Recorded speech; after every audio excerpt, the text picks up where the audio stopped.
Hello, my beautiful souls. Welcome sa ating tarot reading sessions. Keep in mind, general reading po ito. Maring mag-resonate, maring hindi. Kunin nyo na lang po kung para sa inyo and leave the rest. Maring mag-shifta energies or magkabaliktad ang sitwasyon. Kaya kayo na pong bahala kung saan kayo nakalugar sa reading natin. Okay? So, let's see. So, nag-flip agad ang ating Three of Pentacles.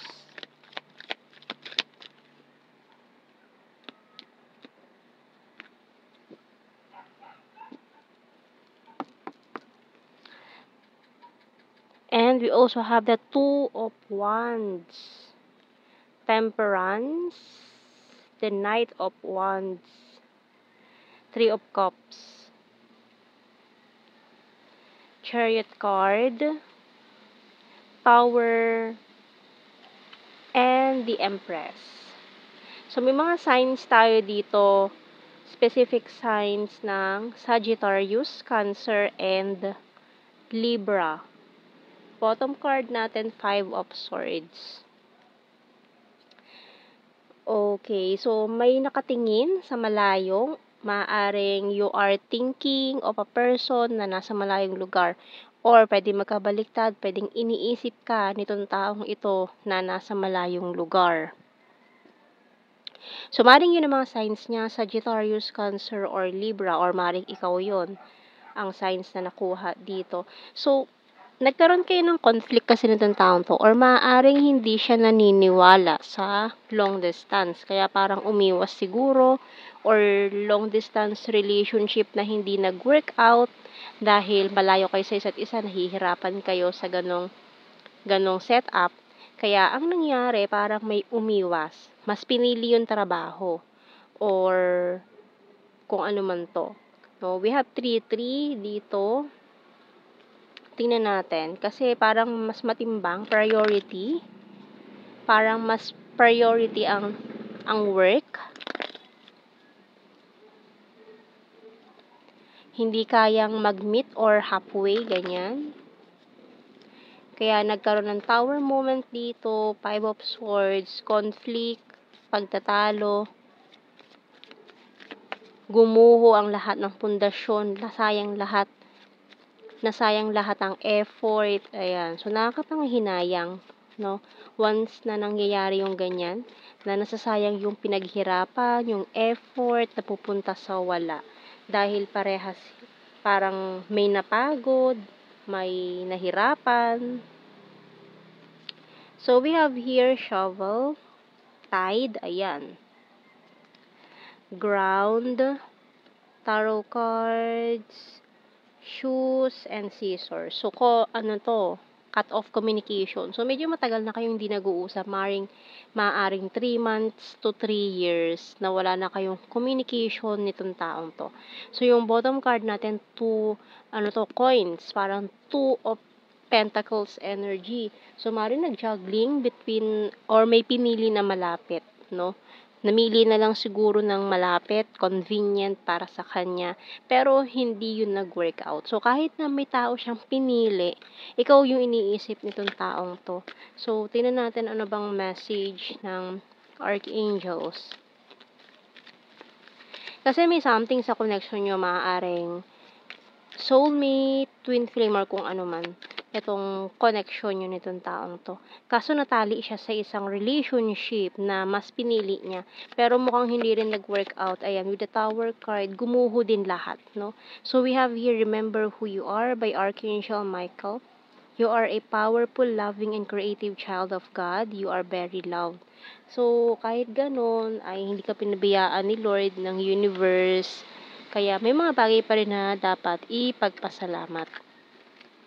So, tingnan natin ano mga messages na makukuha natin dito. Tarot messages, oracle cards. Kasi maaaring parehas kayo seeking clarification sa mga tarot readings.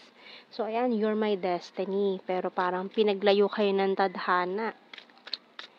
Dahil siguro nagkakilala kayo online sa social media and na-disappoint dahil long distance.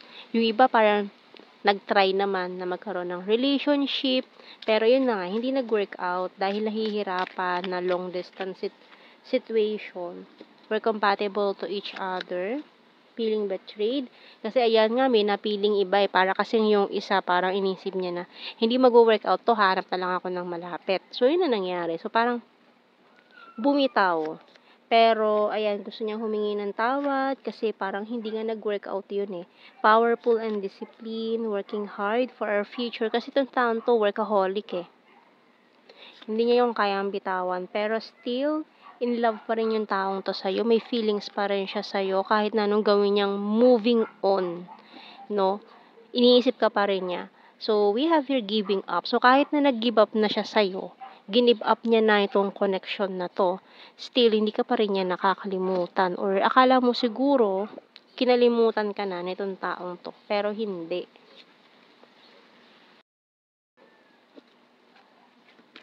So, tingnan natin, the hidden truth, oracle cards.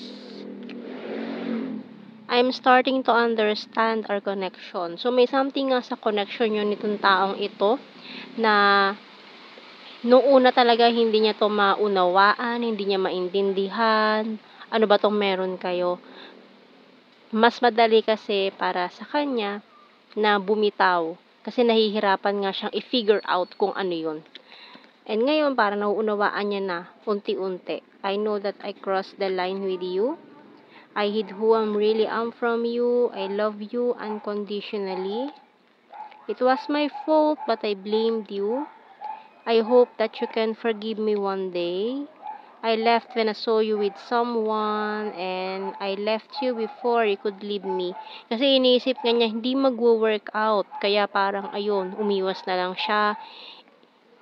Iniwan ka na lang niya ng ganon. Kasi iniisip niya na, baka ikaw gumawa din ng ganung bagay, kaya siya na lang yung umiwas.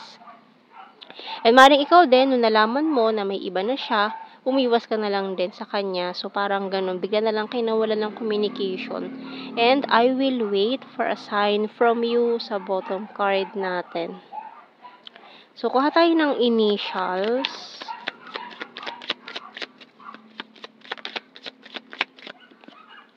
Y, E, yet. Letter T, Q, X. Letter A, I, Yeti. Letter P and U ang bottom card. And let's see, kuha tayo ng blue card. We have here, Union of Hearts. May Union of Hearts na magaganap and separation sa mga in separation, lalo na kung twin flame. Ayan. And soulmate. Ayan na nga. So, for some of you, it's a soulmate connection. No? Kaya ganun na lang ka-intense din yung emotions nyo para sa isa't isa. Pero, ayun na nga, hinadlangan kayo ng long distance. So, tingnan natin general signs and messages. Pero, ayan, hindi ka pa rin makakalimutan talaga nitong taong ito na bakit daw kasi nasa malayo kayo, hindi na lang bakit malapit, ganyan. Diba? So, tingnan natin. General signs and messages. So, we have here sarcastic, nature lover, selfie-holic, rainy season, earth sign, Taurus, Virgo, Capricorn, number 8, present lover, chaser, Sagittarius again, summer, February, Gemini, Visayas, Hilarious, number 3, shy at first, has a dirty sense of humor, logical, Virgo, August, water sign, Cancer, Scorpio, Pisces, very loyal, Luzon, sword, air sign, Gemini, Libra, Aquarius, sexy body, and creepy stalker. So, ngayon, ginagawa niya, puro stalk lang. So, maaaring mag-reach out to very soon, or after siguro ng Mercury retrograde, ayan, magre-reach out siya sa'yo, yun. Pwede nang replyan kapag after ng Mercury retrograde. So, ayan. So, yun ang ating reading, my beautiful souls. Thank you for watching. Take care and God bless. See you in our next reading, guys. Bye-bye.